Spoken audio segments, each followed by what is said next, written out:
pwedeng nakaupo lang ako. Oh, sige, pwede lang naman. Ako lang ditindog ma'am kay para makita kong beauty ba. Kasi na-miss mo yung lugar. Oo, na-miss na ako ma'am. Hindi ko nagdako mong halos. Oo. So ayan, thank you coach. Magandang hapon po. Salamat sa lahat, lalo na po sa may bahay.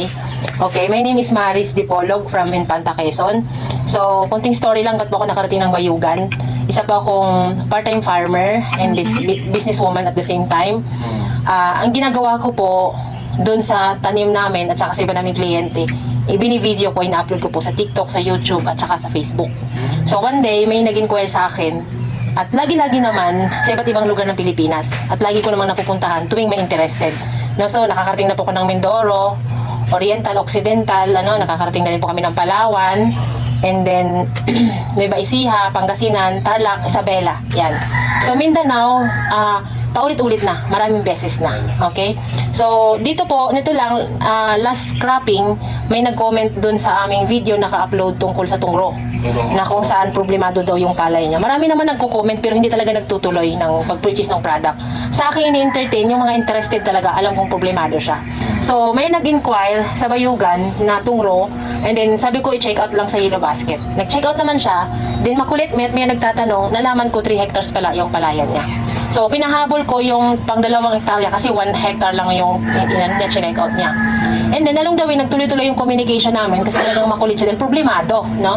Yung pala, kaya siya nag-inquire dahil sinabi ng Lugod Farm na try mo mag-organic kasi tungro, hindi talaga kaya ng chemicals.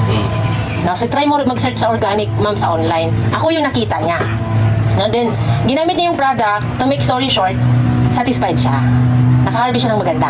Naka-recover yung problemadong palay niya. Kung dati, ma-harvest ko siya ng 180, pero nung problemado, partido pa yan kasi may tungro, naka 197 siya. Yung 197 niya, nasa 70-75 kilos ang timbang ng harvest. Yes. At one day, tumawag siya sa akin habang may family, kami, gathering. Tumawag siya sa akin at sabi niya, umiiyak, akala ko kung anong problema niya. Yun pala, hindi siya makapaniwala na nalampasan niya yung dati niyang harvest. So naramdaman ko na talagang problemado si farmer. So sabi ko, ma'am, gusto mo na pasyalan kita dyan, mag-market tayo. Para next cropping, ma-assist kita sa land prep. Sabi niya, sige ma'am. So ako nakakalendar na yung activity ko na ganitong petsa, isa sa aming mag-asawa ay magpapalito talaga. Sinabi ko sa kanya, ma'am, yung land prep kailangan mabutan namin. Yung problema mo sa kuhol, sa damo, sa lahat ng problem mo, ayusin natin yan.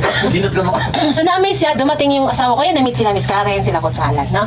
So ayan, sa mga sandaling ito, yung palay niya, 85 days na or 90 days na, baga, ay ready for harvest ay ilang days na lang. Pero sa mga sandaling ito, wala talagang kahit anong chemicals na na-spray. Yes. At pwede po natin yan bisitahin kung kayo makakarating ng Bayugan. Okay? So, itong product na dala namin, dalawa, pulating sa atin. Okay? So, aside po dyan, bago ko po i-present sa inyo yan, ano po bang problema ng pagpapalay? Kadalasan, uunahin ko na. Kuhol. Correct. Damo. Yeah. Damo. Daga. Ano pa? Uod, atangya, borer, black bug. Lahat ng insekto nandyan na. At the same time, habang tumatagal, yung synthetic fertilizer mong dating 3 lang, baka 6 na ngayon. Kasi ma'am, kami sa isang buwan ma'am, kada simana mag-spray sa umay. Oh, imagine ka. Isang simana kayo mag-spray. Okay. So aside po dyan, pupuntahan po muna natin, si chemical farming, ang pinapataba po ninyo is yung palay. Tama, sir? Hindi po ninyo naiunawaan yung lupa. Okay, pagkita ito tamo ko, sakto pinatamo ko umay. Yes, pero kalagay ng lagay ninyo ng abono, napipinsala niyo po yung lupa. Nakukuha ninyo? Oo. Kalagay kayo ng lagay ng iba't ibang klase ng abono. Hindi kayo pwedeng urea ng urea lang. Hindi pwedeng complete ng complete lang. Tama? Kailangan iba-iba. No? Yes. Ngayon, iba-iba. Yan. So, ang lupa po ang napipinsala natin. Kaya habang tumatagal, lumalaki yung gastos natin. Okay? So, yung una po si Kuhol, wala namang utak. Pero nauutakan tayo. Oo, resort. Di ba? Sa kalibo, sa kalibo na kuwan na. Yes. Walang utak ang Kuhol, pero nauutakan tayo. Bakit? Sa araw tayo gising. Sila tulog, nasa ilalim. Tulog kayo sa gabi, sila naman gising. Gising. Diba? Ito pa yung malupit, nagpatay kay pamatay damo, kay pamatay Kuhol. Namatay, 50-50 na, hindi naman yan iniitak eh, na pinapatay agad eh. Nilalason mo, diba? So hindi agad namamatay, ay biglang umulan. Acid rain, buhay na naman si Kuhol. Babaw na naman sa ilalim, nautakan na naman kayo. Diba?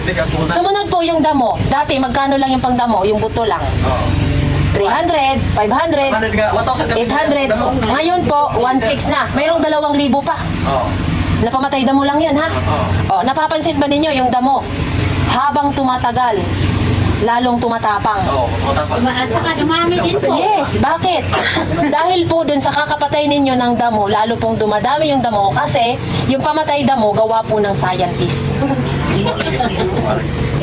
Papatayin nyo yung damo, dala ng pataba, no? Bakit? Ang punla ninyo, 10 days pa lang, lalagyan ninyo ng 2 sako, 3 sako ang palaya ninyo. Hindi naman tumatanggal agad yung palay.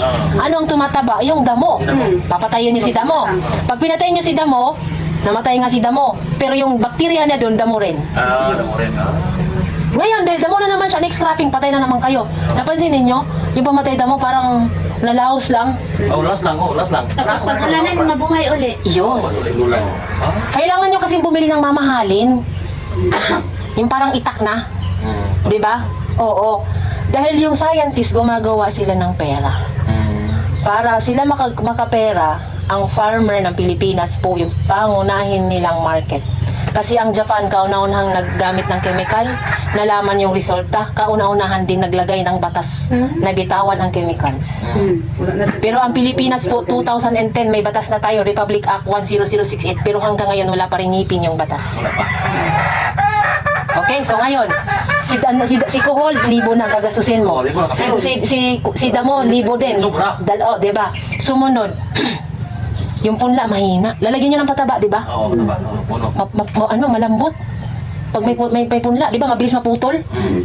Oo, rin ako. Kaya ang gagawin nyo, daming punla. Para pag maraming maputol, survive pa rin. Tama? Oo. Sumunod, pag transplant, mahina urea. Oo, yun yan. Ganda. Maya-maya, 2 weeks lang, wala nang bisang urea. Pas na. Anong lalabas? Insekto. Correct. Uod. Huwag kang makamok mo siya. Ngayon, dahil may uod, Spray. Kwarta na kung take siya. pinatay mo yung si uod, naging bakterya, nagiging itlog, nagiging insekto, kakainin yung halaman mo, spray ka na naman. Dahil may pini-spray ka, mamamatay na naman siya, magiging bakterya, itlog, insekto, spray ka na naman. Tuwing nakatanim po kayo, lagi po silang namamayagpag ng mga kapirahan ninyo.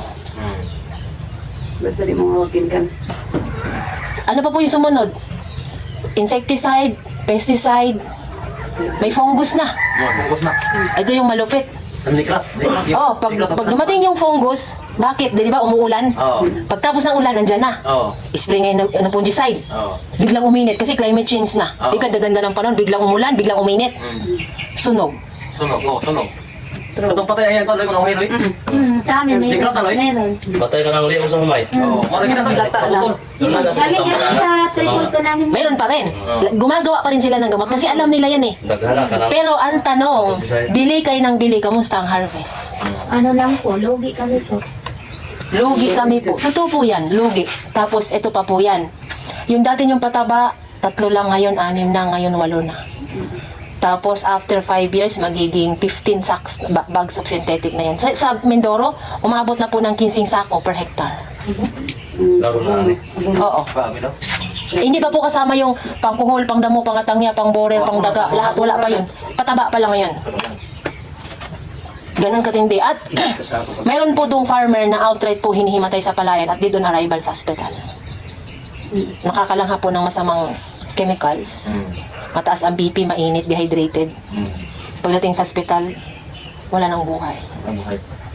Diba? Mamasakit kaya pati ba yun? Oo. Mag-organic tayo diyan. Yes. Now, ganito po. Okay, nag-organic mo na, organic ang organic. Oo. Ngayon, ganito po. Ito po yung solusyon natin sa problema. Oo. Si Organic Full Harvest Microbial Inoculant ay solid base, mga good bacteria po ito. Live microorganism. Multitasking po siya. Hindi lang po siya. Similar. Kami sa diri kay Lai. Kuan. Oo. Ha? Okay. So ito po ay hindi lang po siya sa palayan. Pwede din siya sa niyog, pwede siya sa mga saging na problemado kasi bakterya yan.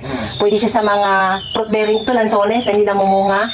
Oo, kasi soil conditioner siya. Pwede rin siya sa livestock, pinaka-probiotic. Okay? Kami din, even ako, ginalagay ko po ito sa kape. Pinaka-probiotics ko po. Kumbaga yan, bumili ako ng Yakult, ito na. Yes. Ngayon, ngayon po, para po masabi ko sa inyong safety kayo, ito pong OCCP. Po. Pwede ko po ito ikakulong. Kapag nag-promote ako ng product ng organic nang wala ito.